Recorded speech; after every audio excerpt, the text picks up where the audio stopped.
तो सबसे पहले तो आप लोगों को प्रणाम, राधे राधे। सबसे पहले एक बात याद रखिए कि नजर बदली तो नज़ारे बदल गए, किश्ती का रुख बदला तो किनारे बदल गए।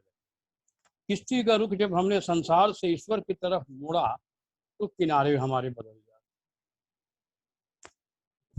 सबसे बड़ी बड़ी बात यह है कि मनुष्य की शांति अंदर में खोई रहती है, सुख शांति वो उसको बाहर में ढूंढता है। ये मनुष्य का स्वभाव है। कोई भी वस्तु जहाँ खोई हो उसे वहीं ढूंढना चाहिए। अब हमारी सुख शांति अंदर खोई हुई है तो कोई मथुरा में ढूंढ रहा है, कोई वृंदावन में ढूंढ रहा है, कोई अयोध्या, कोई चित्रकूट में ढूंढ रहा है।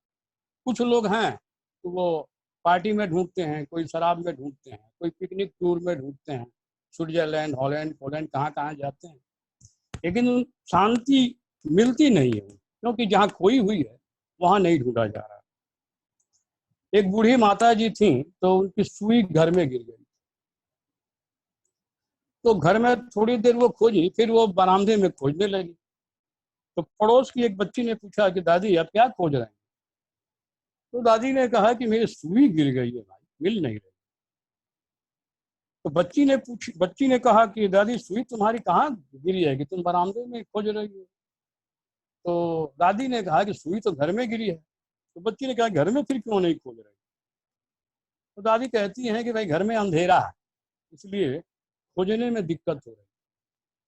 तो बच्ची ने कहा भाई अंधेरा है तो घर में लाइट जलाओ, प्रकाश हो जाएगा, दिखाई देने लगे। उसी तरह से हम लोगों के चित्त में अंधेरा मतलब अज्ञान है, और उस अज्ञान के कारण हम बाहर में सुख शांति आनंद ढूंढ रहे हैं, जो कि असंभव। शांति हमारे अंदर खोई है, हमारे अंदर ही मिलेगी। सुख हमारा अंदर खोया हुआ अंदर ही। सुखदेव मुनि भागवत में कहते हैं कि संसार बहुत ज्यादा इकट्ठा करने से, एक धन का ही ले लो परीक्षित, तो कहते हैं कि धन कमाने में बहुत ही ज्यादा परिश्रम, धन कमा लेने में, धन को फिर सुरक्षित रखने में ज्यादा परिश्रम, और उस धन से धर्म न कमाने के कारण मरने के बाद उस व्यक्ति को नरक ही। भगवान उद्धव जी से कहते हैं कि उद्धव, एक गरीब परिवार 8-10 लोगों का परिवार है, जब तक वो परिवार गरीब रहता है तब तक आपस में भाईचारा प्रेम खूब बना रहता है। लोग एक दूसरे से प्रेम से मिलते भी हैं, प्रेम करते भी हैं, एक दूसरे का सहयोग भी करते हैं, इवन एक दूसरे के लिए जान देने को भी तैयार रहते हैं। लेकिन उसी घर में जब धन बढ़ जाता है तो जो परिवार मिल के था वो कांकर की तरफ फट जाता है। अर्थात अब रिश्तों से बढ़कर, संबंधों से बढ़कर मनुष्य का जो मन है वो पैसे पे चला जाता है, धन पे चला जाता है। तो अधिक से अधिक धन छीनने की भावना, लेने की भावना सबके मन में आ जाती है। जो परिवार प्रेम से मिलकर चल रहा था वे द्वेष और ईर्ष्या से मिलकर चलने लगता है। जो परिवार के सदस्य एक दूसरे के लिए जान देने को तैयार थे वो धन के लिए एक दूसरे का जान लेने को तैयार हो जाते हैं, और कहीं कहीं तो लोग ले भी लेते हैं। प्रहलाद जी कहते हैं असुर बालकों को उपदेश देते समय कि असुर बालकों, ये मनुष्य तन भगवत प्राप्ति के लिए मिला है, इसलिए जवानी और बुढ़ापे का इंतजार न करके बचपन में ही भगवत प्राप्ति का साधन कर लिया, क्योंकि शरीर कब छूट जाए इसका कोई गारंटी नहीं, कोई ठीक नहीं। प्रहलाद जी कहते हैं कि मनुष्य का जीवन 2 कामों में बीत जाता है और उसको पता ही नहीं चलता है कि उसका अंतिम समय कब आए।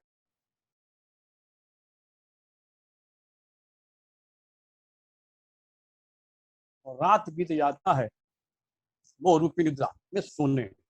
अब उसका अंतिम समय कब आ जाता है, कब उसका बीच का पूरा समय निकल जाता है, ये पता नहीं चलता। प्रहलाद जी कहते हैं कि असुर बालकों को मनुष्य की उम्र अगर 100 वर्ष की है तो 50 वर्ष तो उसकी उम्र सोने में ही निकल जाती है। बचा 50 वर्ष, तो 50 वर्ष में 20 वर्ष तो बचपन में खेल कूद और पढ़ाई लिखाई में निकल जाता है, और अंत का जो 20 साल है बुढ़ापे का, वो शरीर इतना रोगग्रस्त हो जाता है कि उसमें भगवत प्राप्ति का उपाय किया ही नहीं जा सकता। बचा बीच की थोड़ी सी उम्र तो वो लोग अधिक से अधिक धन कमा कर इकट्ठा करने में उसको लगा देते हैं, अर्थात पूरा जीवन ही व्यर्थ गंवा देते हैं। इससे बचना चाहिए। जो संसार में आकर भगवान के चरण कमलों का आश्रय नहीं लिया तो प्रहलाद जी कहते हैं उसने अपना जीवन व्यर्थ ही गंवा दिया। अब संसारिक बच्चों का जब संसार में जन्म होता है तो माता पिता के द्वारा उसको ये ज्ञान करा दिया जाता है कि तुम शरीर हो। वो बच्चा अपने अपने को शरीर मानने लगता है और शरीर के संबंधियों को अपना मानने लगता है। माता पिता भाई बहन बुआ फूफा फूफी जितने भी रिश्तेदार हैं उन सबों को अपना मानने लगता है। और जैसे ही उसको ये ज्ञात होता है कि मैं शरीर हूँ तो शरीर के सुख के साधन में ही पूरी जिंदगी वो जुटा रहे। पहली गलती यही हो जाती है कि मनुष्य अपने आप को शरीर मान लेता है और शरीर के सुख के चक्कर में वो अंत तक पड़ा रह जाता है, उसका कल्याण हो नहीं पाता है। यदि उसी बच्चे को किसी संत के पास दे दिया जाए, किसी आश्रम में दे दिया जाए, तो वो संत उस बच्चे को केवल यही सिखाएगा कि तुम एक आत्मा हो, तो तुम्हारी समस्या का समाधान परमात्मा से ही होगा, तुम्हारे परमात्मा के अलावा कोई नहीं है, तो वो भगवत प्राप्ति में लग जाए। इन संबंधों के बारे में बहुत सुंदर श्लोक, एक भागवत में बड़ा सुंदर श्लोक भगवान बोले उद्धव जी से। हालांकि ये श्लोक कई बार बोला गया है।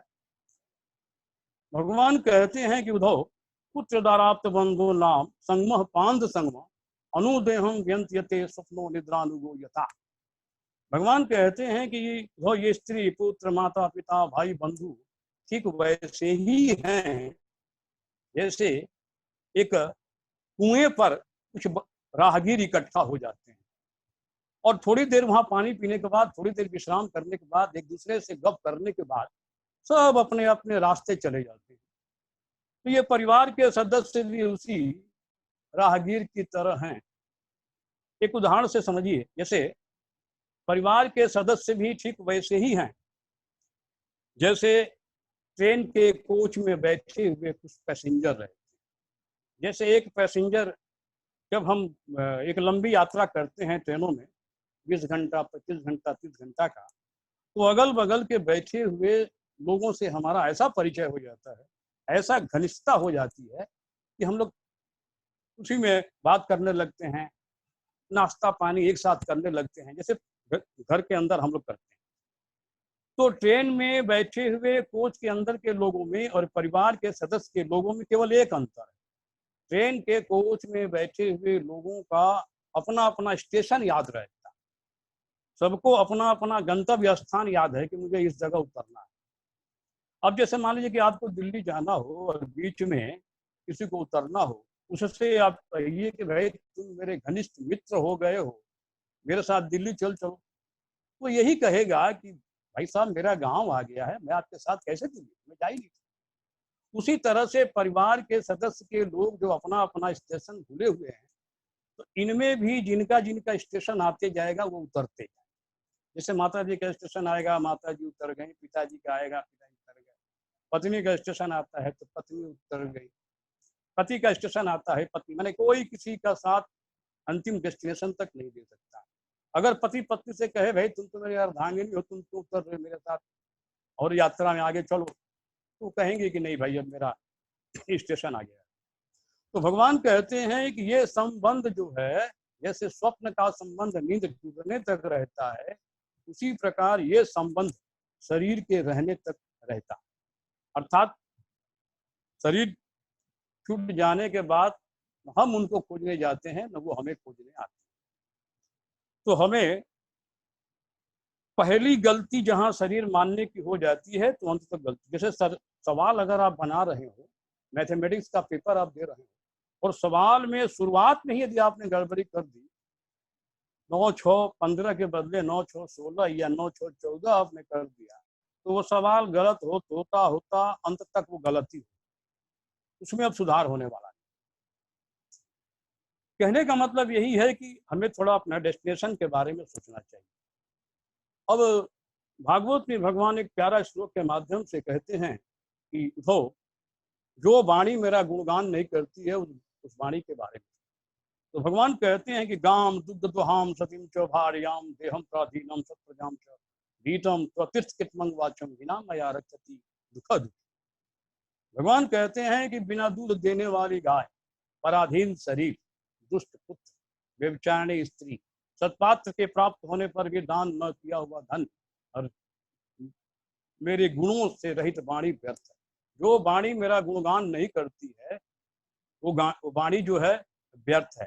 इनकी रखवाली करने वाला दुख के दुख ही भोगते रहते हैं। ये भगवान के तात्पर्य। सुखदेव मुनि भागवत में कहते हैं कि जो वाणी भगवान का गुणगान नहीं करती है वो वाणी बंध्या है, मेढक के समान तर तर करने वाली। जैसे मेढक दिन भर तर तर करता रहता है, उसके तर तर करने का कोई मतलब नहीं होता। सुखदेव मुनि कहते हैं कि जो आंख भगवान का दर्शन नहीं करती है वो आंख मोर के पंख पर बने हुए आंख के समान व्यर्थ है। आगे कहते हैं कि जो पैर भगवान का दर्शन करने मंदिर में न जाता हो वो पैर जड़ वस्तु के समान है, वृक्ष के समान। सुखदेव मुनि कहते हैं कि जो सर भगवान के चरण कमलों में न झुकता हो वो सर सोने का मुकुट भी पहना हुआ हो तो वो मुर्दे के सर के समान। सुखदेव मुनि कहते हैं जिनकी नासिका भगवान का मकरंद रस ग्रहण करने में नहीं लगती है वह नासिका चीलम के समान है जिसमें साधु महात्मा लोग गांजा पीते हैं। और अंत में कहते हैं कि जिसका चित्त भगवान का कथा सुनकर गुणगान सुनकर नहीं पिघलता हो वो हृदय जो है लोहे का बना हुआ है। रामायण में जब भगवान अयोध्या वासियों को उपदेश दिए हैं उसको मैं फिर एक बार दोहरा देता हूँ शॉर्ट में, और फिर अयोध्या वासी उनको क्या रिप्लाई दिए हैं ये बात मैं दो चौपाइयों के माध्यम से बताऊंगा। तो रामायण में सबसे पहले तो अयोध्या वासियों को इकट्ठा करके पहले उन्होंने कहा है कि मनुष्य तन बड़ा दुर्लभ है, मोक्ष नहीं प्राप्त करने पर 84 लाख में भटकना पड़ता है। और भगवान ये भी कहते हैं जो परलोक यहाँ सुख चाहूं सुनि मम वचन हृदय दिल गाऊं। इस लोक और परलोक में सुख चाहते हो तो मेरी बातों को अपने हृदय में दृढ़ता से रख लो। भगवान ये भी कहते हैं कि सुलभ सुखद मार्ग यही भाई मोरी भक्ति पुराण सुख गाय। केवल मेरी भक्ति ही है जो तुम्हें इस लोक और परलोक में सुख दे सकती है, क्योंकि यही श्रुतियों और पुराणों में इस बात को गाया गया है, कहा गया। आगे भगवान ज्ञान के बारे में बोल ही दिए हैं। शास्त्रों का ज्ञान करना इकट्ठा करना बहुत कठिन है। ज्ञान यगम प्रति अनेका साधन कठिन मन कौंते का करी कष्ट बहु पावई को भक्तहीन मही प्रिय नहीं तो। और किसी ने ज्ञान इकट्ठा भी कर भी लिया तो भक्तिहीन होने के कारण मेरा प्रिय होता ही। अर्थात केवल भक्ति मार्ग ही है, इससे चलने वाला प्राणी ही मुझे प्रिय हो। भगवान ने यहाँ तक कह दिया कि भक्ति स्वतंत्र सकल सुख खानी बिनु सत्संग न पावहि प्राणी। इसमें कोई नियम कानून नहीं है, सत्संग से भक्ति मिलती है। आगे भगवान कहते हैं पुण्य पुंज बिन मिलहि संता सत्संगति संस्कृति करयंता। बहुत जन्मों का पुण्य जब इकट्ठा होता है तब सत्संग की प्राप्ति होती है, और सत्संग सारे दुखों का अंत कर देने वाला है। आगे भगवान कहते हैं कि पुण्य एक जगमहु नहीं दूजा मन क्रम वचन भी प्रपद पूजा हाय अनुकूल ही मुनि देवा मन क्रम वचन कपट द्विज पद सेवा। भगवान कहते हैं कि पुण्य इकट्ठा करने का बस एक ही मार्ग है कि विदग्ध ब्राह्मणों का विप्रों का मन से वाणी से शरीर से सेवा की। इसके उत्तर में अयोध्यावासी भगवान से कहते हैं कि हे प्रभु वारथ मीत सकल जग माही सपने हो प्रभु परमारथ ना। कि संसार में सब लोग स्वार्थ से ही मित बने हुए हैं, कोई सपने में भी परमार्थ की बात नहीं करता, उद्धार की बात करता ही। तुम बिना सुख देव न को स्वार्थ मात पिता स्वार्थ रथ। हे प्रभु आपके समान के संसार में उद्धार का मार्ग बताने वाला परमार्थ का मार्ग बताने वाला तो आज तक कोई मिला ही। इवन माता पिता भी स्वार्थ में ही रहते हैं, वो भी अपने बच्चों को उद्धार का मार्ग परमार्थ का मार्ग नहीं बताते। संसारी मनुष्यों का एक विडंबना और है कि उसका लड़का बच्चा चोर हो जाए, डाकू हो जाए, स्मगलर हो जाए, गुंडा हो जाए, बुरा आदमी हो जाए, ये उसको मंजूर है। लेकिन उस माता पिता को साधु होना संत होना उस बच्चे को माता पिता को मंजूर नहीं होता। तो कहने का मतलब यही है कि हमें जल्दी से जल्दी भगवत प्राप्ति में लग जाना चाहिए, और कम से कम इतना कर लेना चाहिए कि हमारा नेक्स्ट जन्म कम से कम मनुष्य का मिले, ताकि हम भगवत प्राप्ति के मार्ग में तेजी से आगे बढ़ें, क्योंकि मनुष्य तन में ही भगवत प्राप्ति की जा सकती है। अब जो प्रश्न पूछा गया था हम उस पर आ रहे हैं। सबसे पहली बात तो ये है कि आप कहीं भी जाइए, किसी संत के पास जाइए, किसी भक्त के पास जाइए, तो तुरंत उस पर आंख बंद करके विश्वास मत करें। रामायण में गोस्वामी जी ने लिखा है कि आजकल की स्थिति क्या है, तो उन्होंने कहा है कि गुरु शिष्य बधिर अंध कर लेखा, एक न सुनई एक नहीं देखा। गुरु और शिष्य आजकल के जो हैं वो अंधे और बहरे की तरह। गुरु जी को भगवान क्या कुछ दिखाई नहीं दे रहा है और शिष्य को बता रहे हैं तो शिष्य सुन ही नहीं रहा, तो सुनाई नहीं। और गोस्वामी जी लिखते हैं कि जाके नखयर जटा विशाला तो तापस प्रसिद्ध कलिकाला। जिनके बड़े बड़े नाखून हो जाते हैं, बड़े बड़े जटाएं जिनकी होती हैं, मनुष्य उनके भ्रम में पड़कर उनको बड़ा सबसे बड़ा तपस्वी और सबसे बड़ा प्रसिद्ध महात्मा मान लेता है।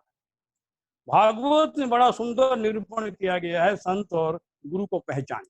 इसमें आप भी पहचान सकते, थोड़ा उसको उनके साथ में कुछ दिन रहिए, आप तब आपके संपर्क में।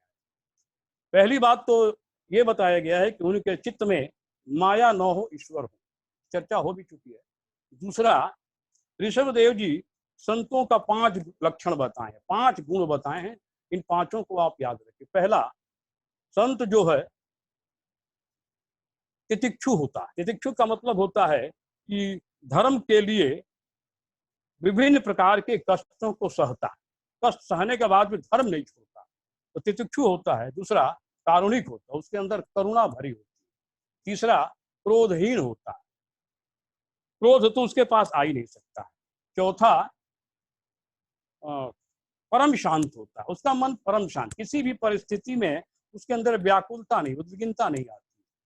और पांचवा है, सदाचार संपन्न होता है, अर्थात उस सत्य के मार्ग पर वो चलने वाला हो। उसके संपर्क में आप कुछ दिन रहिएगा तो आपके संपर्क में ये बात आ जाएगी। उद्धव जी से भगवान ने संतों का 8 लक्षण बताए, ये भी चर्चा हो चुकी है, लेकिन चूंकि प्रश्न है तो रिपीट करना जरूरी हो जाता है।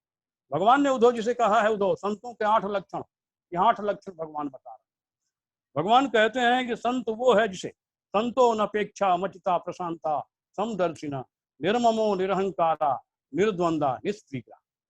भगवान कहते हैं कि संत में पहला गुण यह होता है कि उसे कभी भी किसी वस्तु को पाने की इच्छा नहीं होती। संतो नपेक्षा, किसी प्रकार की अपेक्षा उसके अंदर नहीं रहती है। दूसरा, मच्चिता, उसका चित्त मुझ में लगा रहता है। तीसरा, भगवान कहते हैं संतो नपेक्षा मचिता प्रशांता, परम शांत होता है, समुद्र की तरह शांत। समदर्शिना, समदर्शी होता है। निर्ममो, कहीं भी उसकी ममता नहीं होती। निरहंकारा, अहंकार तो उसको छू भी नहीं सकता। निर्द्वंदा, वो संग्रह परिग्रह राग द्वेष से छुटा हुआ रहता है। और अंत में भगवान कहते हैं निष्प्रिग्रह, निर्द्वंदा निष्प्रिग्रह, अर्थात संग्रह परिग्रह से दूर रहता है। गृहस्थ जो है इकट्ठा करने में लगा रहता है। संत जो सच्चा संत होगा उसके ऊपर, सर के ऊपर विवेक का हथौड़ा चलता रहता है, वैराग का हथौड़ा चलता रहता है। इसलिए वो क्या करता है कि उसको भी मिलेगा तो ग्रहण तो करेगा, लेकिन गृहस्थ की तरह इकट्ठा नहीं करेगा, तुरंत उसको धर्म के काम में लगाकर उसको खर्च कर देगा। तो संत की ये परिभाषा अगर आपको याद रहेगी तो आप कहीं भी धोखा नहीं खा सकते। पहले तो कोई जल्दबाजी मत, संत के संग कोई आपको अच्छा लगता भी हो तो उसके संपर्क में कुछ दिन रहिए। रहने से ये 5 गुण उसके अंदर है कि नहीं, भगवान ने ये 8 गुण बताया है, ये 8 गुण है कि नहीं, पहले इस गुण की अपने अंतःकरण में परीक्षा की, और जैसे ये कंफर्म हो जाता है बेहिचक सच्चे मन से उसको गुरु मान लीजिए, वो आपको कल्याण कर। और कोई प्रश्न हो? राधे राधे।